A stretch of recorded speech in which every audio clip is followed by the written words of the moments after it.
Hello everybody and welcome back to The Lost Planeswalker. You're here with me, Jesse, the Lost Planeswalker. And today I'm going to do a video talking about the best cards from this last year. There was a lot of new cards this year, there was a lot of new sets, and I want to quickly just cover some of those cards in case you missed out or maybe you're just interested. So, if you liked the video and the cards I picked out, please consider leaving a like and subscribing. It really helps me out. I am so very close to 100 subscribers. If we could hit that, you would make me so happy. Thank you. Starting off with the first new set this year, we have Kamigawa Neon Dynasty. Kamigawa Neon Dynasty was filled with so many amazing cards, and here are some of my favorites. First up, we have Light Paws, Emperor's Voice. 1 and a white, legendary creature, Fox Advisor. When an aura enters the battlefield under your control, if you cast it, you may search your library for an aura card with mana value less than or equal to the aura, and with a different name than each aura you control. Put that card onto the battlefield, attach it to Light Paws, Emperor's Voice, then shuffle. This is probably one of the strongest cards that came out this year. There are so many white aura enchantments that just give Light Paws all sorts of abilities, lifelink, protection, flying, anything and everything you can want that just makes her an unstoppable commander. Jin's Ataxius Progress Tyrant. 5 blue, legendary creature, Phyrexian Creator. When you cast an artifact, instant, or sorcery spell, copy that spell. You may choose a new target for the copy. This ability triggers only once each turn. Whenever an opponent casts an artifact, instant, or sorcery spell, counter that spell. This ability triggers only once each turn. Jin's Ataxius is already an incredibly powerful card, and this one makes spell slinging and artifacts even better, something blue is very much known for. Not only does it help you out, but it also protects you from instant sorceries and artifacts your opponents want to cast as well. Junji, the Midnight Sky. 3 black, legendary creature, Dragon Spirit. Flying, Menace. When Junji, the Midnight Sky dies, choose one. Each opponent discards 2 cards and loses 2 life. Put a non-dragon creature from a graveyard onto the battlefield under your control. You lose 2 life. Junji is one of my favorite dragons because not only does it have flying and menace, but you can either make your opponents lose cards in life, or you can grab a creature from anyone's graveyard and put it onto your battlefield, making your opponent's biggest threat your own. Atsushi, the Blazing Sky. 2 red, legendary creature, Dragon Spirit. Flying, Trample. When Atsushi, the Blazing Sky dies, choose one. Exile the top 2 cards of your library. Until the end of your next turn, you may play those cards, or create 3 treasure tokens. This, like Junji, allows you to have a little bit of flexibility in what you want to do. It has an impulsive red draw, so if you want to draw some cards, you can do so. Or, you can create 3 treasure tokens to cast something bigger from your hand. Kodama of the West Tree. 2 and a green. Legendary creature, Spirit. Reach. Modified creatures you control have Trample. Whenever a modified creature you control deals combat damage to a player, search your library for a basic land card. Put it onto the battlefield, tap, then shuffle. Kodama is one of my favorite cards because one of my favorite abilities is Landfall, and this just makes all of those triggers happen so much. Every time a modified creature deals combat damage, you get to go search your library for a basic land and put it onto the battlefield. This is just going to keep triggering those landfall triggers, making whatever nonsense you're doing happen again and again. Ishin, 2 heavens is 1. Red, white, black. Legendary creature, Human Samurai. If a creature attacking causes a triggered ability of a permanent you control to trigger, that ability triggers an additional time. Ishin is a really cool card because it takes advantage of those attack triggers. But Kamigawa came out with a bunch of cards that focus on just one creature attacking at a time. So, you're able to buff up any creature you want who is attacking and give it so many cool benefits. Satoru Umezawa. 1 blue, black. Legendary creature, Human Ninja. When you activate a ninjutsu ability, look at the top 3 cards of your library. Put one of them into your hand and the rest on the bottom of your library in any order. This ability triggers only once each turn. Each creature card in your hand has ninjutsu, 2 blue, black. Satoru is a really cool card because you can ninjutsu any creature card in your hand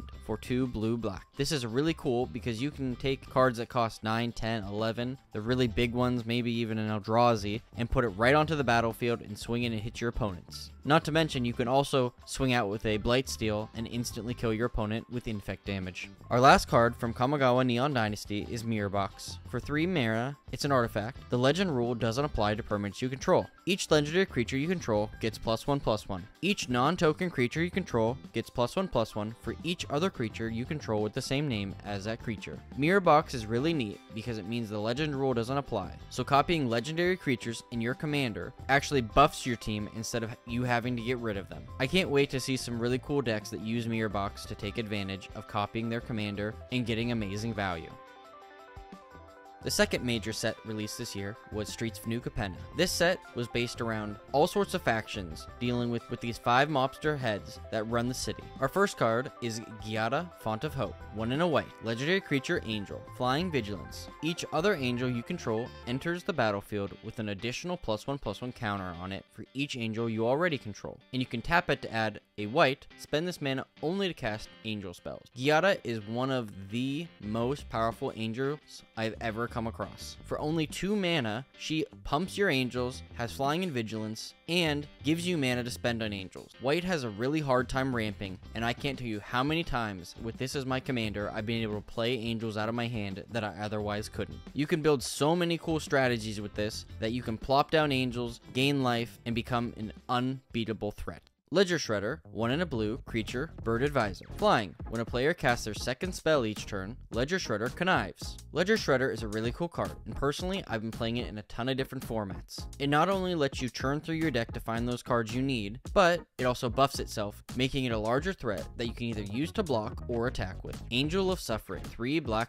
creature, Nightmare Angel. Flying. If damage would be dealt to you, prevent that damage and mill twice that many cards. Angel of Suffering, I think, is a really secretly good card, especially when paired with Sir Conrad. This angel has you milling cards out of your library instead of taking damage, which means your life total is safe. You can pair this with effects that whenever cards or creatures enter your graveyard, it deals damage, and you can do lots and lots of damage to all your opponents. Professional Facebreaker, 2 in a red, creature, human warrior. Menace. When 1 or more creatures you control deals combat damage to a player, create a treasure token. Sacrifice a treasure. Exile a top card of your library. You may play that card this turn. Professional Facebreaker is such a cool card and pairs so well with so many other red spell casting cards. This pairs especially well with Stormkill and Artist, because you can sack a treasure to exile a card, you can play it, gain a treasure, and repeat this process over and over again. This is going to be a staple card in a lot of decks, and I'm pretty sure this is going to be one to watch out for. Titan of Industry, 4 green, creature, elemental, reach, trample. When Titan of Industry enters a battlefield, choose 2. Destroy target artifact or enchantment. Target player gains 5 life. Create a 4/4 Rhino Warrior creature token. Put a shield counter on a creature you control. Not only is Titan of Industry a large creature,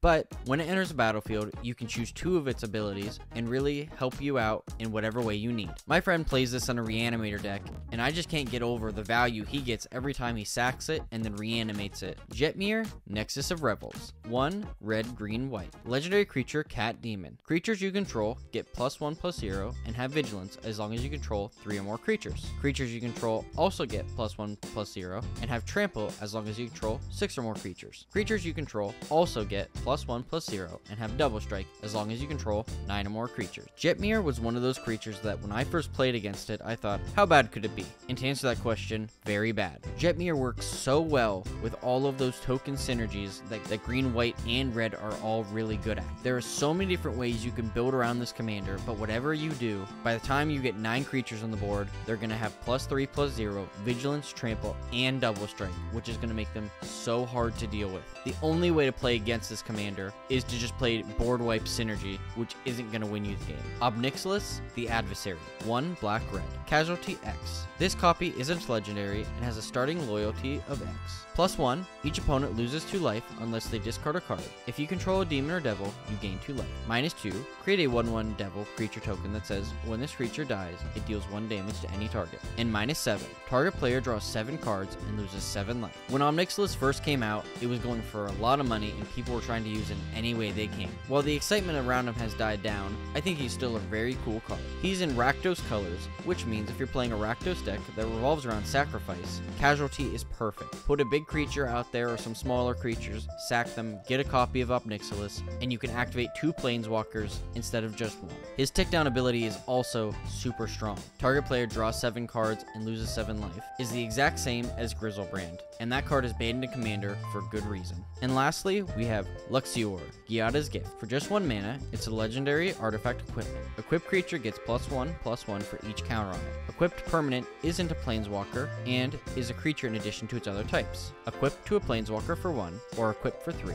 This card has 2 really cool uses. 1, you can equip it to 3 for any normal creature that has a bunch of +1/+1 counters on it, and they just double, meaning it's very strong, especially if that card has trample or double strike. But the better of these two uses is to equip it to a planeswalker. You make it so creatures now can't target your planeswalker and kill it, but you also leave it open to kill spell that can't normally target planeswalkers.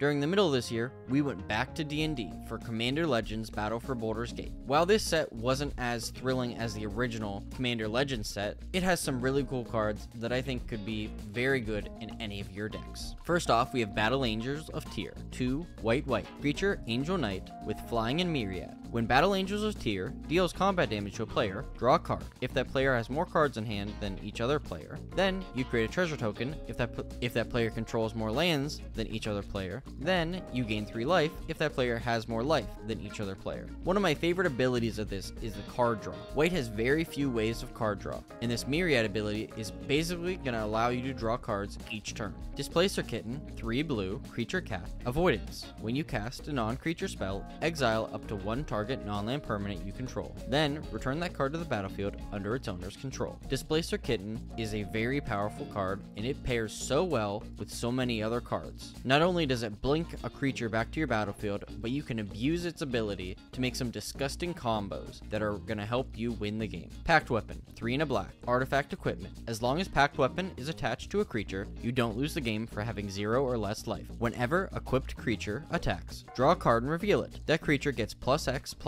until end of turn, and you lose X life, where X is that card's mana value. You can equip it by discarding a card. Pact Weapon is such a fun card, because if your opponents can't kill the creature it's attached to, or destroy Pact Weapon, you can't lose the game for having 0 or less life. This makes it so much harder to kill you, and gives you time to come up with a strategy to beat your opponent. Ancient Copper Dragon, 4 red, creature Elder Dragon, flying. When an Ancient Copper Dragon deals combat damage to a player, roll a d20. You can create a number of treasure tokens equal to the result. Everybody knows treasure, especially all the treasure cards we've received in the last couple of years, is a super powerful mechanic. An Ancient Copper Dragon, on average, makes 10.5 treasures, meaning you're going to be able to cast big spells fast and dealing a lot of damage. Here's another dragon with Earthquake Dragon. It's 14 in a green. It's a creature elemental dragon. This spell costs X less to cast, where X is the total mana value of dragons you control. Flying and trample, and for 2 to green and sacrifice a land, return Earthquake Dragon from your graveyard to your hand. Earthquake Dragon is a huge threat. Not only is it a giant dragon, but it costs a lot. But when you're playing dragon decks, your dragons already cost a ton of mana. So I can see this card being played for a single green, and if it dies or gets removed, you can sacrifice a land and return it from your graveyard to your hand and recast it. This is such a cool card, and I'm definitely putting it in all of my dragon decks. Talking about dragon decks, here's Miram, Sentinel Worm, 3 green, blue, red. Legendary creature, Dragon Spirit, with flying and ward 2. Whenever another non-token dragon enters a battlefield under your control, create a token that's a copy of it, except the token isn't legendary if that dragon is legendary. I don't know where to start with this card. Miram is such a strong commander that I personally won't play against it. As soon as you cast Miram, the game is basically over. There is little to no way to get ahead of this card after it starts copying dragons. And you can also pair it with all of those other blue cards that make copies of creatures, so you're getting so much value and so many dragons are entering the battlefield that there is essentially no way to deal with it. I would warn people who want to design a deck like this to be wary and know your play group, because this is not a card you want to play if you're playing with a more relaxed group.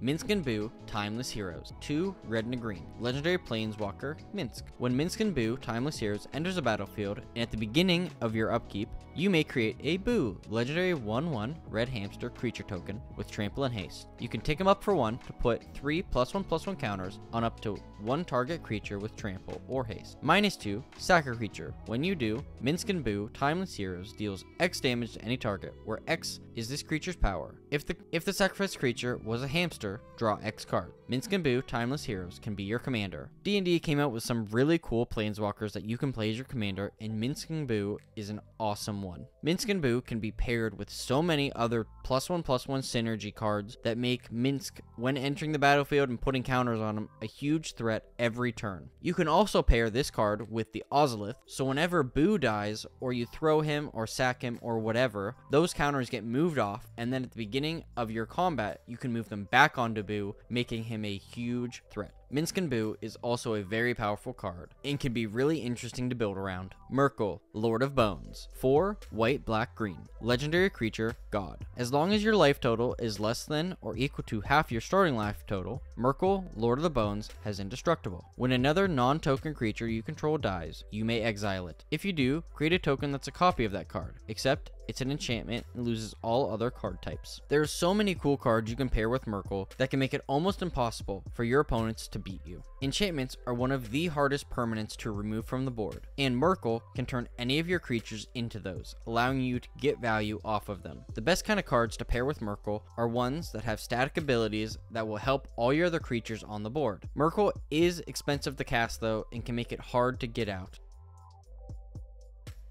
Moving now back to Magic's oldest plane, we go back to Dominaria United. Dominaria United came out with some really cool cards and some faces we haven't seen for a while. Starting in white, we have Sarah Paragon, 2 white, creature angel. Flying, once on each of your turns, you may play a land from your graveyard or cast a permanent spell with mana value 3 or less from your graveyard. If you do, it gains when this permanent is put into your graveyard from the battlefield, exile it, and you gain 2 life. Not only does this card let you play lands and permanents from your graveyard, but it also gains you life when they do enter the graveyard and exile them. White and black are turning into the primary reanimator color base, and this is an awesome card to add to any of your deck. Vesuvian Duplimancy, 3 in a blue, enchantment. When you cast a spell that targets only a single artifact or creature you control, create a token that's a copy of that artifact or creature, except it's not legendary. This is a really cool enchantment that allows you to make copies of your best cards by targeting them with a single spell. Not only does this work with artifacts, but also creatures. You would almost have to build a deck around this card to take advantage of its full power, but this would be an incredibly powerful card for any deck that could really use it. Shalordred the Apocalypse, 2 black. Legendary creature, Phyrexian Praetor. Death Touch. Whenever you draw a card, you gain 2 life. Whenever an opponent draws a card, they lose 2 life. Shalordred is a really oppressive card, especially in formats that only have 20 life. There are so many cards that involve your opponents losing life whenever they draw a card, and this is an awesome one to add to it. There are also a lot of synergies that are built in that can make this card really oppressive and an instant target for removal. Shivan Devastator, X in a red. Creature, Dragon Hydra. Flying in haste. Shivan Devastator enters the battlefield with X +1/+1 counters on it. This is an awesome card, and this is one card that knocked me out at the pre-release event. My opponent had this, cast it, and just swung and knocked me out on that turn. I didn't have anything left up to defend with because I didn't think he'd have anything with haste, but this card can come in clutch for the wins.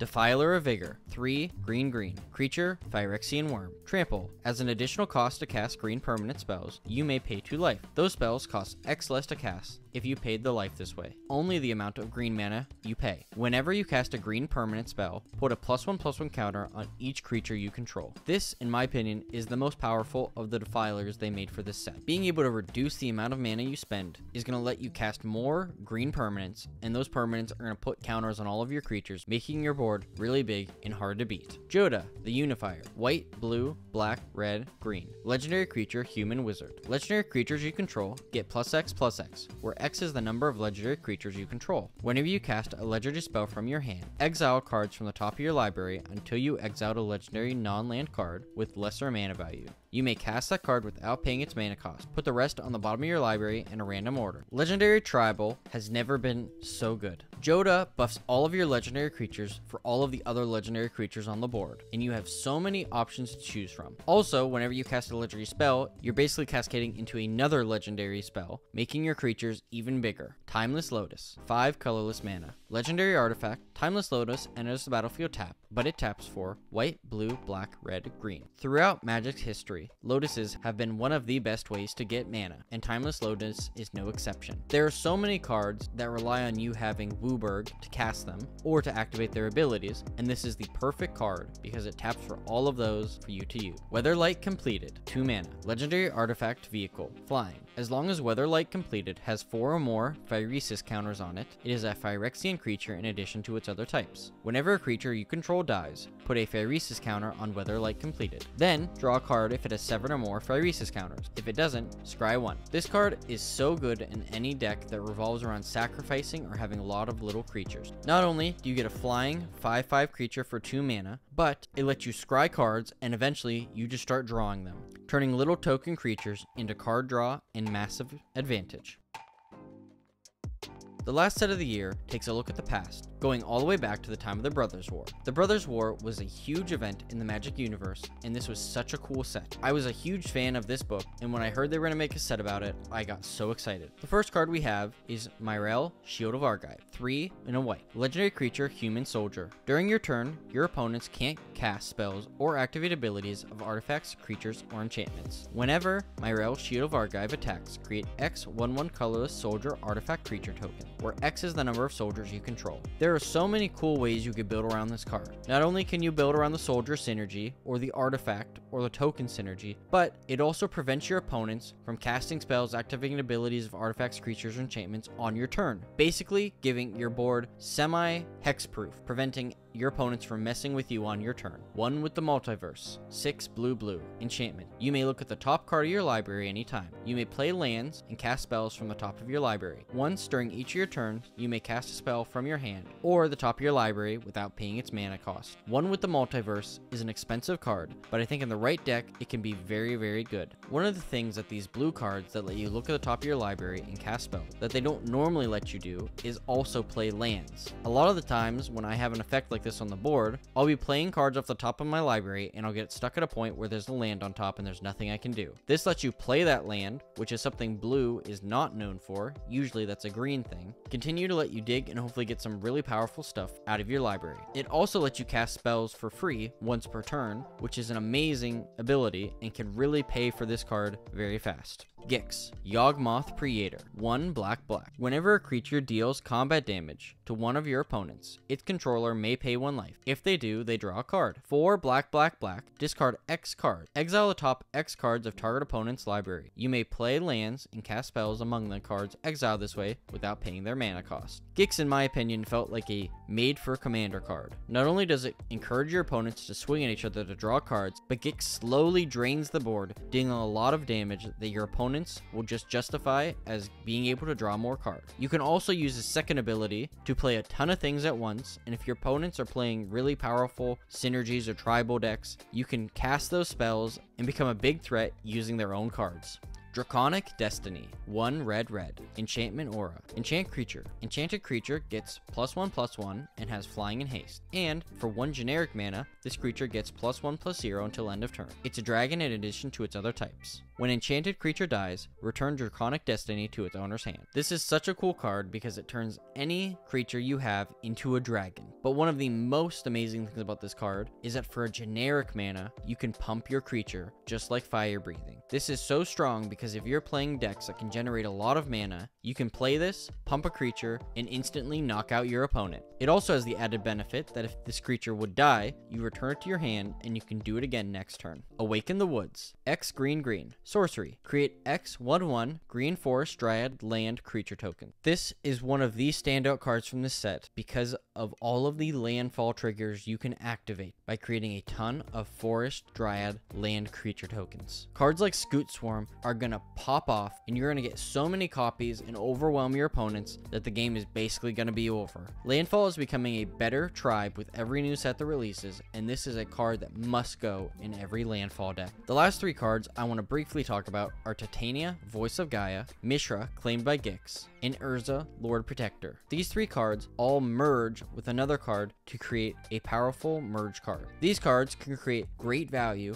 and become incredibly powerful threats that'll help you dominate the board. With the 4 major sets out of the way, let's talk about Jumpstart 2022. If you want to check out my full review that talks about some really standout cards from Jumpstart 2022, it'll be in the description and it'll appear on screen here. First off, from Jumpstart 2022, we have Preston the Vanisher, 3 in a white. Legendary creature, Rabbit Wizard. Whenever another non-token creature enters a battlefield under your control, if it wasn't cast, create a token that's a copy of that creature, except it's a 0/1 white illusion. For 1 in a white, sacrifice 5 illusion. Exile target non-land permanent. This card screams blink synergy. If there's any way for you to blink your creatures that can give you some great value when they either enter the battlefield or some static ability, you can create 0/1 white illusions that you can use to overpower your opponents. You can also sacrifice those illusions to exile a non-land permanent your opponent controls or you control to gain some value. Pirated Copy, 4 and a blue. Creature, Shapeshifter Pirate. You may have Pirated Copy enter the battlefield as a copy of any creature on the battlefield, except it's a pirate in addition to its other types. And it has, whenever this creature or another creature with the same name deals combat damage to a player, you draw a card. Pirated Copy is a great card to include in decks that have a lot of creature tokens. When your opponents or you swing out with those creature tokens, you'll be sure to draw a lot of cards and get a lot of value. Ashcoat of the Shadow Swarm, 3 and a black. Legendary creature, Rat Warlock. When Ashcoat of the Shadow Swarm attacks or blocks, other rats you control get +X/+X until end of turn, where X is the number of rats you control. At the beginning of your end step, you may mill 4 cards. If you do, return up to 2 rat creature cards from your graveyard to your hand. Ashcoat is by far the best rat commander. You're not only going to buff your creatures when you block or attack with him, but you're going to mill cards and get rats out of your graveyard. That means if you swing in and your opponents decide to kill one of them, you can return it to your hand and recast it. I'm sure I'm going to see a lot of decks revolving around Ashcoat and it being a very powerful card to play against. Brazen Cannon D, 3 and a red. Enchantment. Whenever an attacking creature you control dies, Brazen Cannon D deals 2 damage to each opponent. Raid. At the beginning of your post-combat main phase, if you attacked with a creature this turn, exile the top card of your library. Until the end of combat on your next turn, you may play that card. Brazen Cannon D is an awesome card, especially for token decks and decks that like to swing out. This punishes your opponents for killing your creatures. This card also has Raid, which is impulsive card draw, which allows you to draw cards that you can play until a certain time. Meaning if your hand is empty because you played a lot of hasty creatures, you can get more stuff to bring out on your next turn. And our final card is Rudaya, Behemoth Caller, 2 and a green. Legendary creature, Cat Shaman. Whenever you cast a creature spell with mana 5 or greater, that creature enters the battlefield with X additional +1/+1 counters on it, where X is its mana value -4. Creatures you control with 3 or more +1/+1 counters of them have haste, and it taps for a green. This is such a cool card, and as I mentioned in my video, I think it might be too good. Green is already good at ramping, so you're going to be playing this card early, and then also casting even larger spells faster than your opponents. One of the things that are missing from a lot of green cards is haste, especially because they're already big trampoline monsters. So if you cast a 7-drop and put 3 +1/+1s on it, give it haste, potentially on turn 5 or 6, you're going to be swinging out with a large creature that's going to decimate your opponent's boards and life totals. Well everybody, those are some of the best cards in this year from the major set releases. I left out any sets that dealt with reprints or Unfinity. Even though there's a lot of Eternal format legal cards in there, I think it's just a little too confusing and I didn't want to mix anybody up. So with that, I hope you enjoyed. Like I said earlier, I'm really trying to hit 100 subscribers. If you'd be willing to join me on this journey, I would really appreciate it. And if you also enjoyed this video, I'd really appreciate a like as well. Thank you for checking out my video, spending this time to look over the past year with me. I'm really looking forward to next year in Magic, and I'm hoping that Wizards does a little bit better to not push so much at us, but also give us a lot to play with. So that's it. I hope you have a great day, and as always, I'll see you later, Planeswalkers.